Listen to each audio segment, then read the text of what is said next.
आज हमारी इस नेपाल यात्रा का तीसरा दिन है। पहले दिन हम वाराणसी से इंडिया नेपाल के सोनौली बॉर्डर पर आए। वहाँ पर हमने भंसार बनवाया, इंडियन करेंसी को नेपाली रुपए में एक्सचेंज कराया, 2 नेपाली सिम लिए और फिर बुटवल आकर वहाँ पर रुक गए। दूसरे दिन हम बुटवल से पोखरा आए और हमने आपको फेवा लेक की रंगीन शाम दिखाई। आज तीसरे दिन हम आपको पोखरा के मेन टूरिस्ट अट्रैक्शंस पर घुमाएंगे, जो कि है डेविस फॉल, गुप्तेश्वर महादेव की गुफा और शांति स्तूपा। दोस्तों, हमारे पैसे ख़त्म हो रहे थे और कल रात हमने कुछ एटीएम से पैसे निकालने की कोशिश की, पर हमारे सारे ट्रांजैक्शंस फेल हो गए। 8 बज रहा है इंडियन, तो नेपाल के 8:15 बज गए और हम लोग जा रहे हैं देखने की क्या कहीं पे कुछ पैसा वगैरह निकल सकता है, मिल सकता है एटीएम से। सुबह हमने बच्चों के कुछ कपड़े खरीदे, जिसके लिए हमने यूपीआई से पेमेंट किया। यूपीआई पेमेंट करने के लिए आपको इंटरनेट कनेक्शन चाहिए, जो आपको नेपाली सिम से या फिर वाईफाई से भी मिल सकता है। आप यूपीआई एप्लीकेशंस में नेपाली रुपए में अपनी एंट्री कर दीजिए, जिसे वो अपने आप कन्वर्ट करके इंडियन रुपीज़ में बता देता है। अगर आप एटीएम से पैसे निकालना चाहते हैं तो आपके क्रेडिट कार्ड या डेबिट कार्ड पर इंटरनेशनल यूसेज एनेबल्ड होना चाहिए। इसके साथ ही आप जिस नेपाली बैंक के एटीएम से पैसे निकालने गए हैं, उस बैंक का भी इंटरनेशनल बैंक्स के साथ टाई अप होना ज़रूरी है, वरना आपके पैसे उस एटीएम से नहीं निकलेंगे। अपने डेबिट कार्ड के इंटरनेशनल यूज़ को आप अपने फ़ोन से ही एनेबल कर सकते हैं। इसके लिए आपको अपने फ़ोन में अपने बैंक की एप्लीकेशंस में जाना होगा और सेटिंग्स में जाकर इंटरनेशनल यूसेज को एनेबल कर देना होगा। हमने भी अपने कार्ड्स के इंटरनेशनल यूसेज को आज सुबह यहीं पर आकर एनेबल किया, पर इसके बाद भी हम किसी भी नेपाली बैंक के एटीएम से पैसे नहीं निकाल पाए। फेवा लेक व्यू पॉइंट के पास वाले चौराहे पे ही एसबीआई का एक एटीएम है। हमने वहाँ से पैसे निकाले। मेरे पास एचडीएफसी बैंक का डेबिट कार्ड था। नेपाल में एटीएम से पैसे निकालने पर आपको हर ट्रांजैक्शन पर 500 रुपये नेपाली में ट्रांजैक्शन चार्ज देना होगा, जो इंडिया के करीब 312 रुपये होते हैं।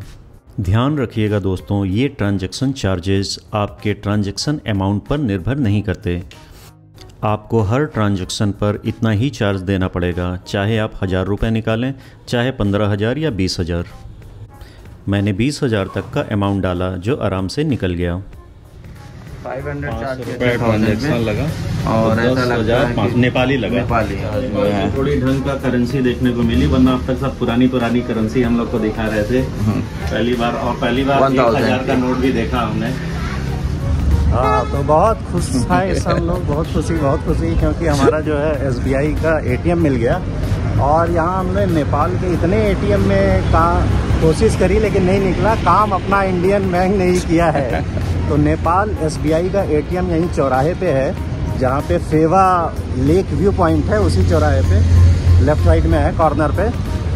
तो आप एसबीआई से हमने निकाला और 10,000 निकाला, 500 नेपाली कटे उस पर, फिर 20 निकाला, 500 कटे। तो मुझे लगता है कि चार्जेज हैं। आप एक बार में कोशिश करिए, जितना भी निकालना है उतना निकालिए, 30,000 डालिए। अगर निकल आता है तो अच्छी बात है, क्योंकि चार्जेस 500 ही है। मिशन सक्सेसफुल करके आ गए हैं वापस अपने होटल। 4 घंटे लगे होंगे। बहुत सारे 10 एटीएम हम लोगों ने ट्राई किए, तब जाके मिल पाया है। और गर्मी है यार, दिन हो जाती है, धूप हो जाती है तो गर्मी लगने लगेगी। और शाम को तो बारिश होती है। अब कल 2 घंटे बारिश हुई थी, और यहाँ होटल के लड़के ने हमें बताया था कि डेली 2 घंटे बारिश होती है। तो देखते हैं आज शाम को क्या होता है। तो बाकी सब लोग तो रेडी हो गए थे, हम लोग पैसा निकालने चले गए थे। तो फिर अब हम लोग नाश्ता यहाँ पे थोड़ा करके निकलते हैं। चाय बहुत अच्छी बनाते हैं होटल में, और ये बगल में बेकरी है, वहाँ से हम लोग ले आए हैं डोनट वगैरह। हो चुके हैं इंडिया के और 10:30 हो रहे हैं नेपाल के। हम लोग अभी भी होटल में हैं और हमने अपना परमिट बनाने के लिए होटल वाले को पैसे दे दिए हैं, 810 रुपये पर पर्सन। परमिट बन जाएगा हमारा मुक्तिधाम के लिए। सुबह के 10:30 बजे थे और हम डेविस फॉल देखने के लिए निकल गए।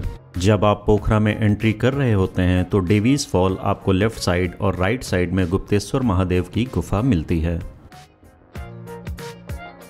ये पोखरा एक बहुत ही बड़ी सिटी है, एक वैली में बसी हुई है और यहाँ पे आपको हर तरह की दुकानें मिल जाएंगी। हाँ, तो गुप्तेश्वर महादेव पे जब आप आएंगे तो यहीं पे आपको लेफ्ट साइड में पार्किंग मिलेगी। अगर आप पोखरा की तरफ से आ रहे हैं, ये पार्किंग है, यहाँ पे आप अपनी गाड़ी खड़ी कर दीजिए। दोस्तों, यहाँ पर बहुत ही तेज़ धूप थी, इसलिए हम लोग कैप लेने के लिए रुक गए। डेवीज फॉल के बाहर आपको ढेर सारी कपड़ों की दुकानें देखने को मिल जाएंगी।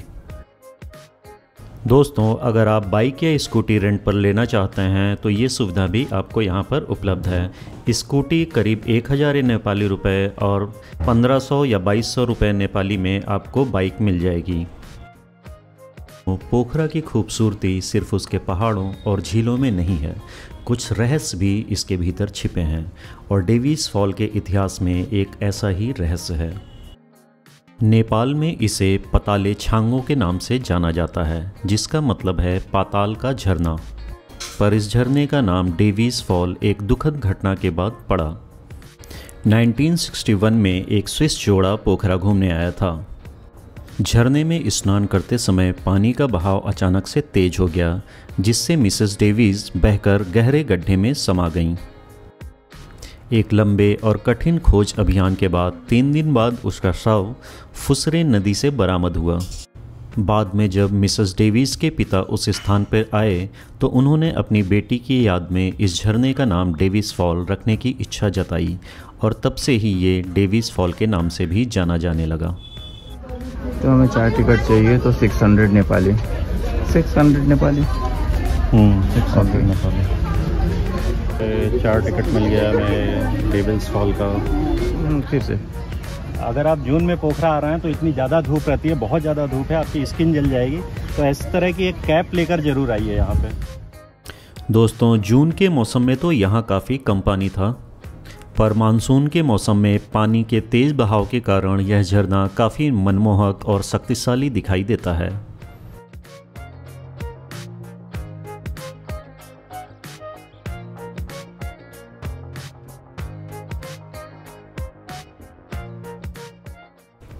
दोस्तों, डेवीज फॉल की सबसे अनूठी बात इसका भूमिगत हो जाना है। फेवा झील से आने वाला पानी यहाँ लगभग 500 फीट लंबी और 100 फीट गहरी भूमिगत सुरंग में समा जाता है। यह पानी सुरंग से होकर कुछ ही दूरी पर स्थित गुप्तेश्वर महादेव गुफा से होकर गुजरता है और फिर बाहर निकलता है।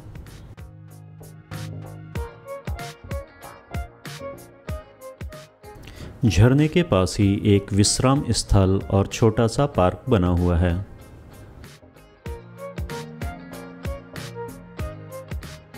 यहाँ एक मनकामना भगवती कुंड है। अगर आप कुंड में सिक्के डालते हैं जो मनकामना देवी के हाथों में पकड़ी हुई प्लेट में जाकर गिरता है तो आपकी सभी मनोकामनाएं पूर्ण होती हैं। यहाँ पर कुछ मूर्तियाँ बनी हुई हैं जहाँ खड़े होकर आप फ़ोटो खिंचा सकते हैं। डेवीज फॉल में देखने के लिए इतना ही था दोस्तों, तो अब हम पार्क से बाहर आ गए। बाहर बहुत सारी अच्छी अच्छी दुकानें हैं जहां से आप अपने लिए कपड़े, बैग्स या सोवेनियर्स खरीद सकते हैं।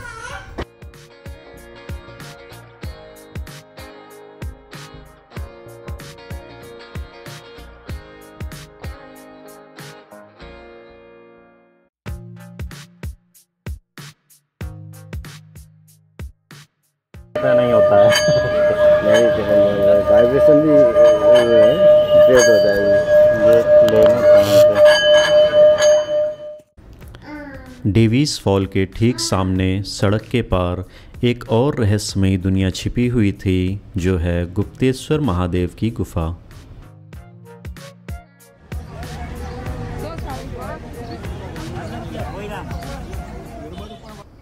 यहाँ पर भी गुफा तक जाने के रास्ते में बहुत ढेर सारी दुकानें लगी हुई हैं।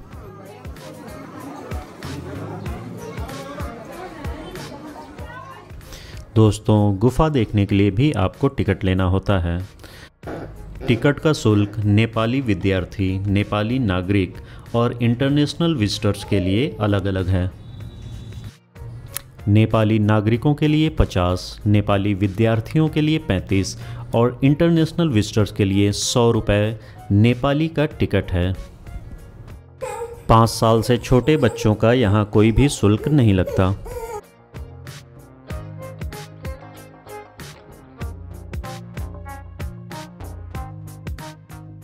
यहाँ पर सुंदर घुमावदार सीढ़ियाँ बनी हुई हैं जो नीचे गुफा में जाती हैं।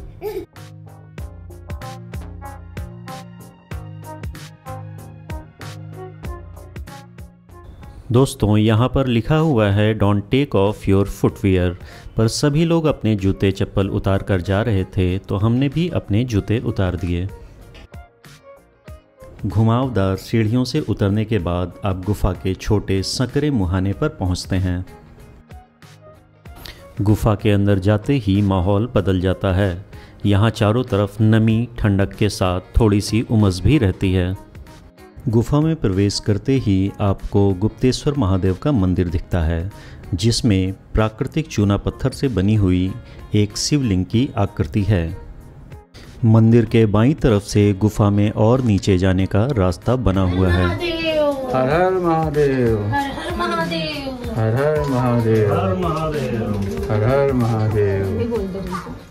यह गुफा नेपाल की सबसे लंबी गुफाओं में से एक है, जिसकी लंबाई 2 किलोमीटर से भी अधिक है। इस गुफा के करीब 383 फुट अंदर जाने पर एक बड़ा गड्ढा मिलता है, जिसमें साल भर पानी भरा रहता है, जिसे पताल गंगा कहा जाता है। दोस्तों, सामने जो आप पानी का बहाव देख रहे हैं, ये डेविस फॉल के झरने से बहकर आया हुआ पानी ही है। दोस्तों, इस गुफा की खोज 16वीं शताब्दी में हुई थी। यहाँ पर बहुत सारी चूना पत्थर की चट्टानें हैं, जिन पर सैकड़ों और हजारों साल से पानी की बूंदें और पानी की धाराएं गिरने से बहुत ही आकर्षक आकृतियाँ उभर आई हैं। इस गुफा में सीमित जगह पर ही फोटोग्राफी की जा सकती है। जितना हो सके मैंने आपको इस गुफा के बारे में दिखाया और बताया है। दोपहर के 1 बज चुके थे और अब हम जाएंगे शांति स्तूपा। देखिए, पहाड़ों पर और मई जून में आते हैं तो यही हाल होता है। भयंकर उमस है, भयंकर उमस, बहुत गर्मी है। रोड देखिए कितनी। हमें बहुत जोरों की भूख लगी थी तो हम डेविस फॉल के अपोजिट एक मारवाड़ी रेस्टोरेंट में खाना खाने चले गए। हमने बुटवल में बहुत ही टेस्टी नेपाली थाली खाई थी, तो हमने यहाँ भी नेपाली थाली ऑर्डर कर दी, जो 250 रुपये प्रति प्लेट थी। पर इस बार हमारी किस्मत उतनी अच्छी नहीं थी। यहाँ का खाना बिल्कुल भी अप्रिसिएबल नहीं है। विश्व शांति स्तूप जाने के लिए पोखरा की मेन रोड से 2 रास्ते कटकर पहाड़ के ऊपर जाते हैं। अगर आप डेविस फॉल से शांति स्तूपा जा रहे हैं तो पहले रास्ते से ही दाईं तरफ ऊपर पहाड़ पर चले जाइए। रास्ता पता न होने के कारण हमने दूसरा टर्न लेकर पहाड़ पर चढ़ना शुरू किया था। चढ़ना शुरू कर चुके हैं चढ़ाई पीस ऑफ पगोड़ा के लिए, वर्ल्ड पीस पगोड़ा, और यहाँ से 3 किलोमीटर की करीब चढ़ाई है। पगोड़ा तक जाने का रास्ता थोड़ा सा सकरा है और इसीलिए शायद यहाँ पर 2 रास्ते बनाए गए हैं, एक आने के लिए और एक जाने के लिए इस्तेमाल किया जाता होगा। आने के 2 रास्ते हैं। देखिए, ये दोनों रास्ते यहाँ पे आकर मिलते हैं। देखिए यहाँ से कितना सुंदर नज़ारा मिल रहा है नीचे वैली का। पगोड़ा अभी पीछे छूट गया और पहले हम लोग जा रहे हैं शिव टेम्पल और वापसी में पगोड़ा देखेंगे। ये वो ऊपर शिव का मंदिर है और यहीं से आपको चढ़ के जाना पड़ेगा। ये सीढ़ियाँ बनी हुई हैं, बहुत चढ़ाई है। मतलब जिस चढ़ाई तो बहुत नहीं है, पर गर्मी जिस हिसाब से उस हिसाब से ये बहुत चढ़ाई है। वो ऊपर शिव जी का मंदिर है। क्या ज़बरदस्त नज़ारा है यहाँ से पोखरा सिटी का। वाह, देखिए ये मेन रोड जा रही है जो सिटी में एंटर करती है। फिर आप ऐसे जाते हैं तो इस पगोड़ा के पीछे लेक है, फेमा लेक, और आपको वो यहाँ पे देखिए हवाई पट्टी दिख रही है। ये तो ऐसे जाएंगे, फिर हवाई पट्टी के साइड से पीछे जाएंगे और उधर जाएंगे तो वहाँ पे हमारा होटल है। तो देखिए पगोड़ा दिखाई दे रहा है और वहाँ गाड़ियाँ खड़ी हुई हैं, वहाँ से आपको पैदल जाना होगा। सामने कच्ची सी रोड दिख रही है, उससे पगोड़ा तक आपको जाना होगा पैदल। आप यहाँ से देखिए वो चोटी देख रहे हैं, वो है सारंगकोट। सारंगकोट एकदम चोटी देख रहे हैं। और यहाँ देखिए ये है फेमा व्यू पॉइंट, और ये वो आइलैंड है जो कल दिखा रहे थे रात में, और ये वो पूरी स्ट्रिप है जिस पे हम कल रात में चल रहे थे। चलिए तो अब आपको लेकर चलते हैं वर्ल्ड पीस पगोड़ा में। पगोड़ा के बाहर रोड पे आपको ये कुछ दुकानें मिल जाएंगी जहाँ पे आपको कोल्ड ड्रिंक, खाने पीने का, ब्रेड और कुछ सोवेनियर मिल जाता है। और आपको मिलेगा यहाँ से व्यू लेक का पूरा। तो अब हम लोग चल रहे हैं पगोड़ा की तरफ। पगोड़ा जाने के लिए अभी रास्ता थोड़ा सा कच्चा बना हुआ है, बन रहा है धीरे धीरे रास्ता। इधर लेक साइड उतरने का भी रास्ता अभी बनाया जा रहा है। हम लोगों के साथ धोखा हो गया और ये पहाड़ हम लोग चल के आए और ये हमें लगा कि बस चल के जाएंगे और पगोड़ा वहाँ पे दिख जाएगा, लेकिन इस पहाड़ से पहले उतरना है, फिर वो दूसरे पहाड़ पे चढ़ना है और तब वहाँ पे पगोड़ा आपको मिलेगा। यहाँ पे प्लेन उड़ रहा है।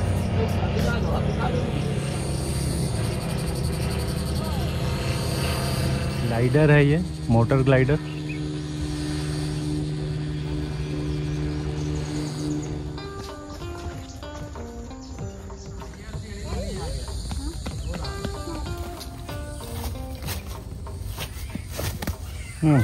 ये रही गई। तो हम लोग इधर से आ रहे हैं। एक रास्ता ये नीचे लेक में जा रहा है और ये रास्ता यहाँ से Himalayan view point, Raniban, organic house और स्तूपा की तरफ जा रहा है। इधर है पगोड़ा का गेट और ये सुबह 6 बजे खुल जाता है और शाम को 5 बजे क्लोज हो जाता है। हम लोग वर्ल्ड पीस पगोड़ा आ चुके हैं।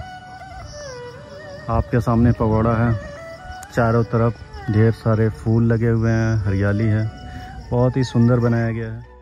ये पगोड़ा आनंदा पहाड़ी पर करीब 1100 मीटर की ऊंचाई पर बना हुआ है। इस पगोड़ा पर बुद्ध की 4 प्रतिमाएं हैं जो उनके जीवन के 4 प्रमुख घटनाओं को दर्शाती हैं। ये नेपाल का पहला और विश्व का 71वां शांति स्तूप है।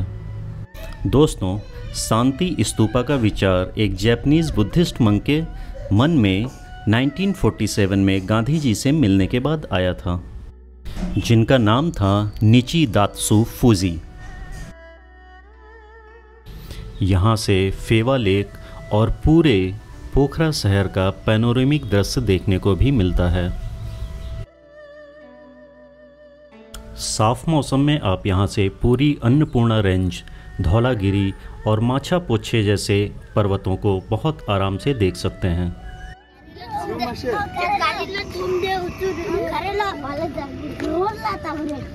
अगर आपको शांति स्तूपा जाना है तो हम जिस रास्ते से अब उतर रहे हैं इसी रास्ते से आप ऊपर चढ़ जाएं। ये मेन रोड आपको बाईं तरफ दिखाई दे रही है पोखरा सिटी की, तो यहीं से। दोस्तों, पोखरा में देखने के लिए बहुत सारी जगहें हैं। आप यहाँ आराम से 2 या 3 दिन बिता सकते हैं। हमने आपको Phewa lake, Davis fall, Gupteshwar Mahadev की गुफा, शिव टेम्पल और शांति स्तूपा की सैर करवाई। गर्मी की वजह से हमने शिव टेम्पल की ट्रैकिंग नहीं की। अगर आप ठंड में आते हैं तो आप वहाँ भी जा सकते हैं। एक और फेमस पॉइंट है सारंगकोट, जहाँ लोग सनराइज़ देखने के लिए जाते हैं और वहाँ जाने के लिए आपको सुबह 4 बजे अपने होटल से निकल जाना होगा। हिमालय की सारी पर्वत श्रृंखलाओं का सबसे अच्छा व्यू सारंगकोट से ही मिलता है। जिस रास्ते पर हम इस समय चल रहे हैं ये रोड लेक के किनारे किनारे चलती है। हम वापस शहर में लौट आए हैं, तो चलिए आज हम आपको लेक के दूसरी तरफ लेकर चलते हैं, यानी कि लेक व्यू पॉइंट से दाईं ओर।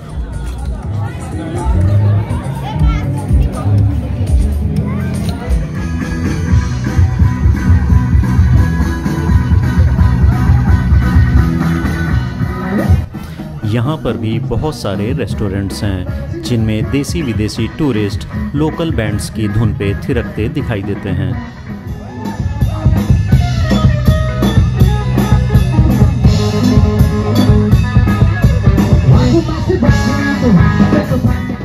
फेवा लेक के किनारे का ये माहौल इतना आकर्षक है दोस्तों कि आप यहाँ पर टहलते घूमते खाते पीते कई घंटे व्यतीत कर सकते हैं। अगर आप झूला झूलने का शौक़ रखते हैं तो इस साइड आपको कई सारे झूले मिल जाएंगे। स्केटिंग करने के लिए यहाँ पर एक बहुत ही बड़ा इंडोर स्टेडियम बना हुआ है।